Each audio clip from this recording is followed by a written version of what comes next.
Shalom. All praises to Yahweh Bahashim, Yahweh Shai Bahashim Rakakodash. Double honors to the elder apostles, the bishops, and the elders of GMS who rule well. Peace and salutations to the elect. My name is Aina. The title of this video is He Says They Are Planning the Next P-demic and a lot more. And basically, I'm gonna just go into a few things. I'm trying not to make this quick. Just blowing the horn on things happening. Because the scriptures are faithful and they are true, right? And these things are happening and we are watching, right? And we see it. So just blowing the horn on it. So I'm getting into a little bit. It says Ezekiel 33:1. Again, the word of the Lord Yahweh Ba'ashim Yahweh Shai came unto me, saying, Son of man, speak to the children of thy people, and say unto them, when I bring the sword upon a land, if the people of the land take a man of their coast and set him for their watchman. Let me grab this NLT and read this again.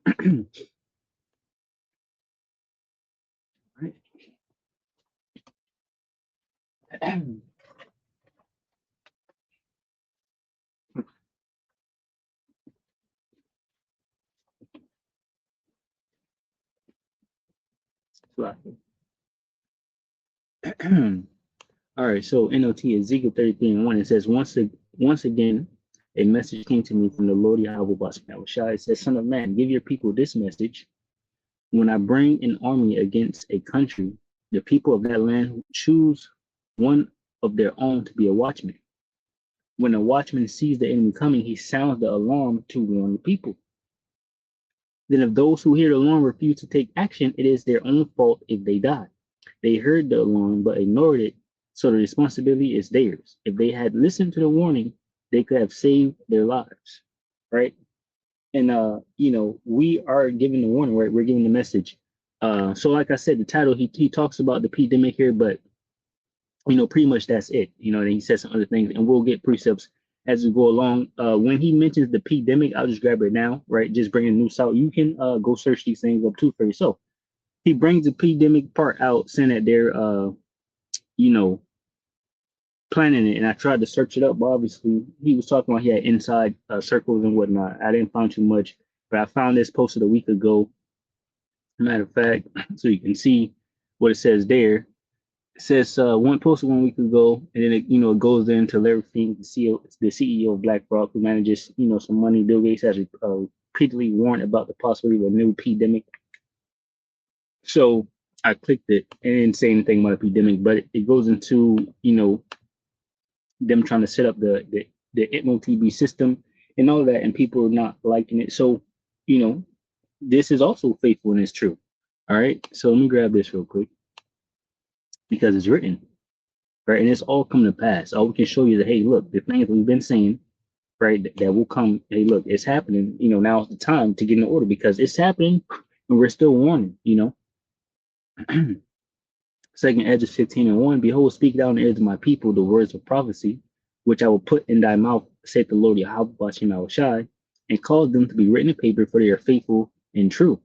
Right, so these things are faithful and they're true, and they're going to come to pass. Right, the Lord's word doesn't go out void. Right, it accomplishes what He sent it to do. All right, so this is going to MOTB. All right, it says let me play this video. It's at the beginning of the tokenization of all assets. How quickly we're going to tokenize every financial asset. I want the SEC to rapidly approve the tokenization of bonds and stock. We believe the next step going forward will be the tokenization of financial assets. The opportunity for tokenization is probably the most important component of how we are going to see the evolution of the financial plumbing of the world. So as you can see, that's how they see the future of the financial plumbing of the world. And the end report is that they shall continue forever. And it pretty much goes into that, in the video that we're going to watch, about how they're planning behind the scenes. They're trying to bring peace and safety. But the scriptures talk about the destruction because we're at that time now. There's no more, trying to make this peace and figure it out. Basically, they're going to be destroyed, right? But they don't think so. So anyway, this says, so let's figure out why Larry Fink, the CEO of BlackRock, who manages 13.4 trillion, wants to turn literally everything in the world into digital tokens. Here's what that looks like in practice. Your house becomes a token, so you could sell 10% of it to a stranger online. Your car becomes a token, able to automatically pay for parking by selling Sophic shares of itself. In other words, if property today is a physical fact, tokenization turns it into a programmable right of access. Something that can be divided, transferred, or restricted with a click. It says, but the real danger is this: under tokenization, your assets can be programmed to reward or punish you based on your behavior. Even more alarming, if all your assets live in a digital wallet or system, whoever controls that system can cut you off. Imagine criticizing. So, take that for example now. We got the president of the United States and his people, the DOJ and all these different officers, using AI scripted videos on their social medias where the world can see about, brown people doing things and saying things that they actually didn't say. And they're ultimately saying, that they hate you, basically. They want you out of their land and all of this. And now we're warning you against this, and you're about to go into a system where they have control to just make you starve. All right. No one's going to care. All right. You're just going to starve. They're not going to allow you to do anything. So that's what happened, and it's just a warning that you shouldn't trust the devil. The scriptures say, never trust thine enemy. Right, and these Edomites roaming the world today are your enemies, right? And the rest of the nations, but Edom has the power. Right, and it ends there, because you had to thought, okay, so what if you leave and go to another country or whatever the case may be? Well, you don't have the opportunity, because this chip, once they bring this thing, Yahushua's coming back. That's the end of it all. Okay. It says, even more alarming, if all your assets live in a digital wallet or system, whoever controls that system can cut you off. Imagine, and it doesn't matter if you went somewhere else, Imagine criticizing the government or the financial system itself and having your assets frozen or erased in response. Money and property will no longer be tools of freedom, but instruments of behavioral control. That's the true meaning of tokenization of everything, and it basically goes into the MOTB, right, where you can't buy or sell unless you have that mark. That's where they're going. That's what they want. All right. So, like I said, I was looking for them talking about, the P-demic, but it was in this video. All right. So anyway, let's check some of this out. He says a lot. Let's see. Politically and militarily, they have, but they won't ever admit it, especially because they still. All right. He asked him a question about does Ukraine see what's happening? And he basically said, no, they don't see it, because they're still hoping for, NATO to help them, basically. You count on the support of NATO Secretary General, generals all across NATO stand, politicians, of course, all across Europe, who still believe that if we keep feeding Ukraine with weapons that will be American weapons paid in euros that we don't have in the first place, they can still have a chance of salvaging Plan A. And there was never a Plan B. Right. So he said, there was never a Plan B. And ultimately, it was always a goal to attack, Russia. Basically, what's happening is their plan is failing. That's because the weak are saying that they're strong, right? Joel chapter 3. And the Most High is turning Russia back, right? And Russia is winning.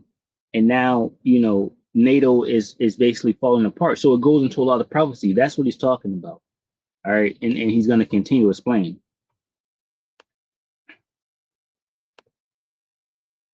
Let me grab this Revelation 17. It says, Revelation 17 and 16, it says, and the 10 horns which thou sawest upon the beast, these shall hate the whore, and shall make her desolate and naked, and shall eat her flesh and burn her with fire. For Yahweh hath put it in their hearts to fulfill his will, and to agree, and give their kingdom unto the beast, unto the words of Yahweh shall be fulfilled. So everything was set up for a certain period of time to take place, right? the Most High Yahweh Bashar Shah says that he has set the bounds that these devils cannot pass. So we're at the end, and that's why we see the shift, the change, and the crumbling, right? And what he further goes on to explain in the video is that now they're trying to see who's gonna basically rule next, and where the assets are going to be, and who's going to own what, and this and that, when they're entering into this new world order system. Basically, Job 14:5, it says, seeing his days are determined, the number of his months are with thee, thou hast appointed his bounds that he cannot pass. So see, it's only so much that these devils can do and obtain. NLT says, you have decided the length of our lives, you know how many months we will live, and we are not given a minute longer, right? So we're at the end of this thing.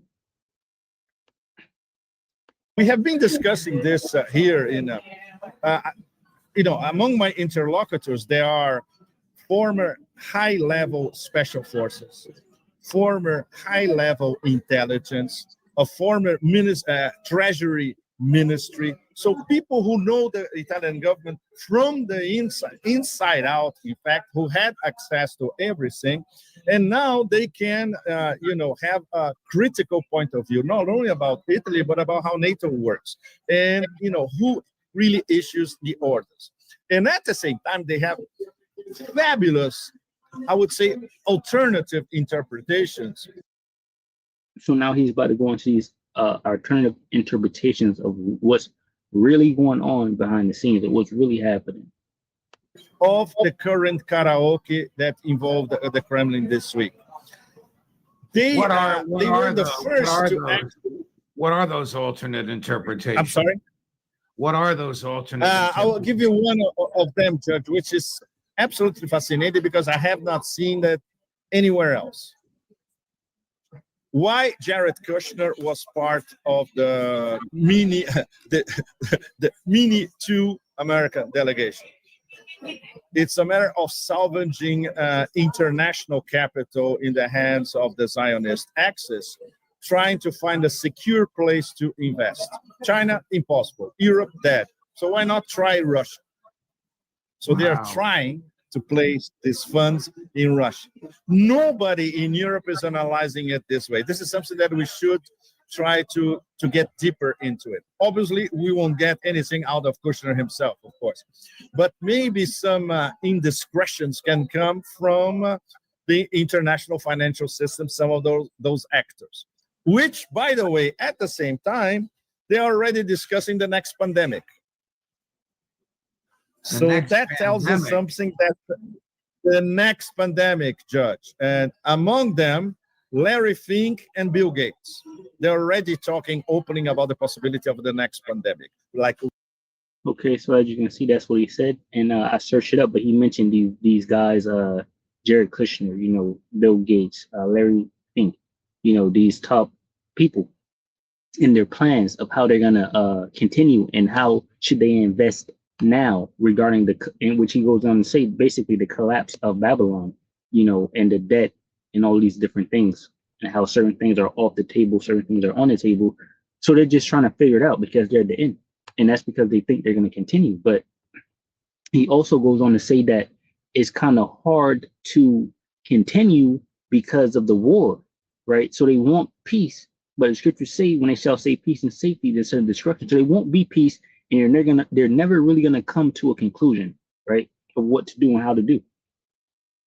Psalms 49:11, their inward thought is that their houses shall continue forever and their dwelling places to all generations. They call their lands after their own names, right? So they think they're gonna continue, and this is why NATO is gonna break up and hate the whore, because it's just a whole lot going on. America basically is failing and turning their back on NATO and EU regarding the original one plan that they had, which was to basically use Ukraine to cripple Russia. But Russia is winning, Ukraine is losing, and basically America is seeing that and basically trying to avoid it and not help the NATO allies no more. And they're very concerned because Russia's at their door, so there's a lot going on. And ultimately they're going to side with Russia and just, attack America when it comes down to it. right around the corner in 2026. So they're saying P-demic right around the corner, 2026, from his inside sources, different men, that he's dealing with and whatnot. And so that's, like I said, just going to heart on that. We already know that they have been talking about this, the next big one, and all these extra things. So this is another, confirmation on that. This was posted 5 hours ago. All right. And we've been saying 2026 is looking, of course, every year you get hotter and hotter and hotter. So we're at this a boiling point. So all this is interconnected. Movement of capital, movement of total control. Who's going to control what? Where to place the money? And of course, who can be, which place should be ideal to park untold zillions of funds that are not safe anymore because of the collapse, little by little, of American debt and the American empire as a whole. So the Russian role in all that, it's still... So, it goes into a lot. Let's get Isaiah 47. Like I said, he just says a lot, and a lot of scriptures just come out, Isaiah 47 and 12, it says, stand now with thine enchantments and with the multitude that thy sorceries. Stand now with thine enchantments and with the multitude of thy sorceries wherein thou hast labored from thy youth. If so be, thou shalt be able to profit. If so be, thou mayest prevail. Thou art weary in the multitude of thy counsels. Let now the astrologers, the stargazers, the monthly prognosticators stand up and save thee from these things that shall come upon thee. Behold, they shall be as stubble. The fire shall burn them. They shall not deliver themselves from the power of the flame.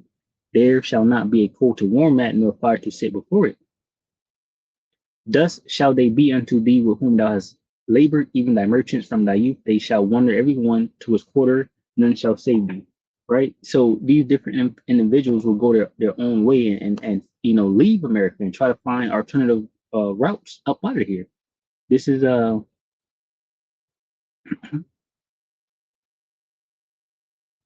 says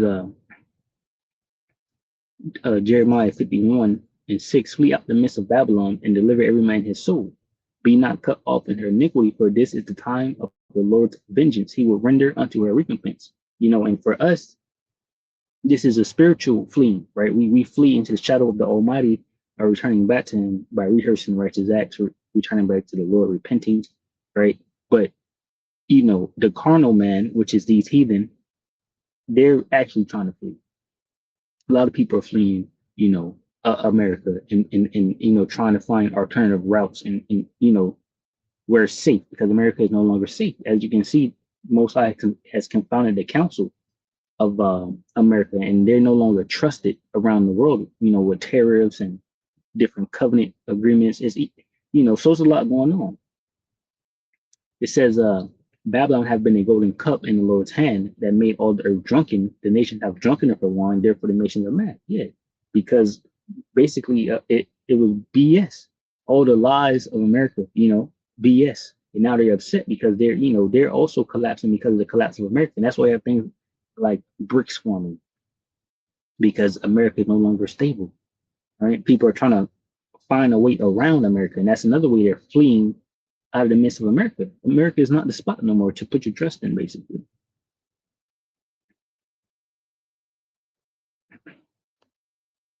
Fuzzy.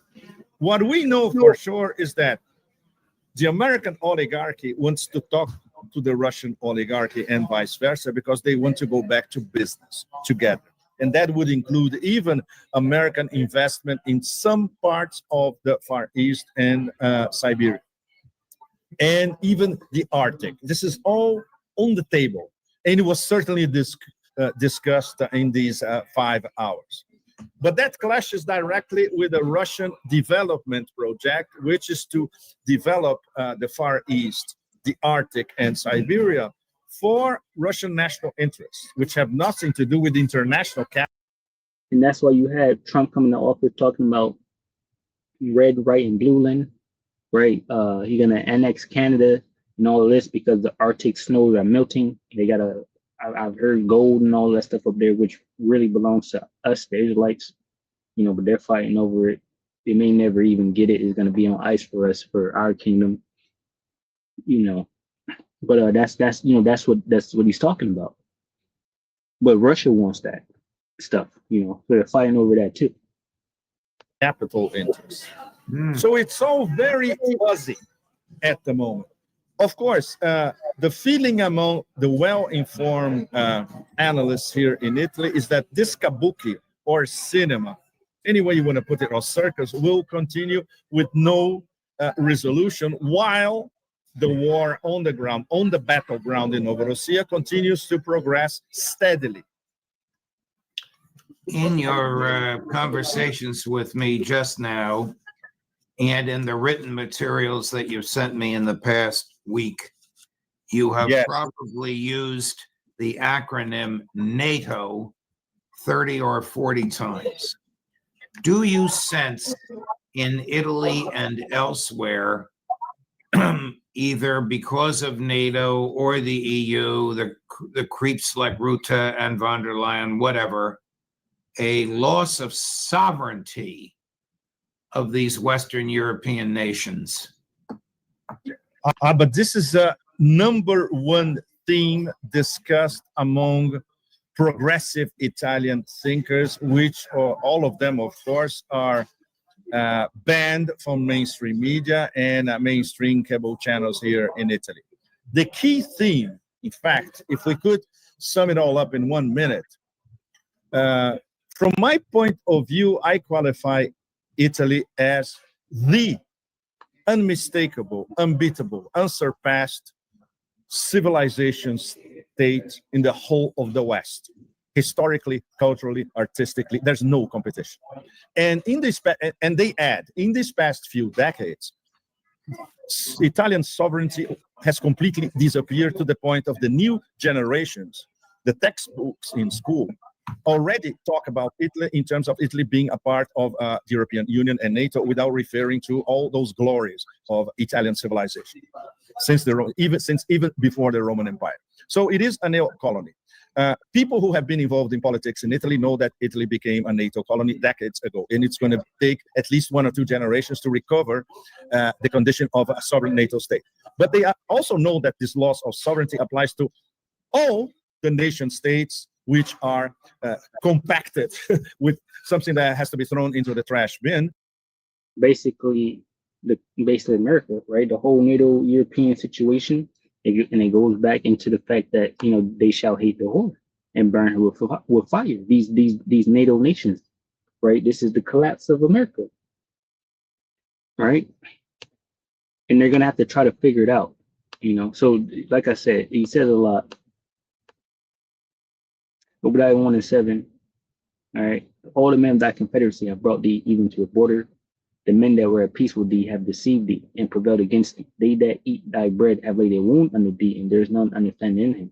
Right. So, these different nations, NATO, is going to have to figure it out without America. And ultimately, that's going to lead to them to, siding with Russia and attacking America. Okay. By the European Union. And also they see how the European Union and NATO, this combo, is absolutely desperate, because they are now starting to not understand, but be face to face with their strategic defeat vis-a-vis Russia, and not the other way around. The famous story that there was never a plan B. Now they're finally coming to grips with the fact that there's no plan B. There are 2 options for them. Either they steal those Russian funds at Euroclear, number 1. Or number 2, they're going to fleece European taxpayers, 450 million of them, to get the funds to continue to finance their war machine in Kiev. So both options are absolutely out of sight. If option number 2 is adopted, we can expect, I wouldn't say revolutions, but mini serial revolutions in most European nations. What about our friend in Hungary, please. Viktor Orban? Exactly. Orban is, let's say, he is the graphic illustration of the leader of a nation state that still wants to retain its sovereignty, rebelling against the EU-NATO combo. There are others. There's Fico in Slovakia. Sooner or later, the Austrians. Sooner or later, maybe others in Eastern Europe. So as you can see, he says that situation where NATO is fickle, people want their sovereignty. They're trying to separate. Even Trump came here to he wanted to leave NATO when he first got in office. So, they can't stop this what's happening. They can't stop it, right? The bear is waking up. It's a powerhouse. regarding, military power and army, and all of that. And they're going to go to war, World War III. Ultimately, they have put that 28-point peace plan together, which it was Russia's peace plan, saying this is what I demand because I'm winning the war. So either you accept this or I'm going to, continue to fight. And they basically revised his plan to make it like 18 points instead of 28 points. And he just said, okay, no thanks, no peace. Right. So that's where we're at. Because they have no plan B. It was always the plan A and they have failed, right? And they're going to continue to fail until, World War III breaks out and America and Israel is destroyed. So I just wanted to bring it out. Slacky, Shalom to the whole elect, Slacky for probably being a little longer, but I didn't want it to be too long, but it is what it is. Shalom to the whole elect, which consists of men, women, and children. Shalom.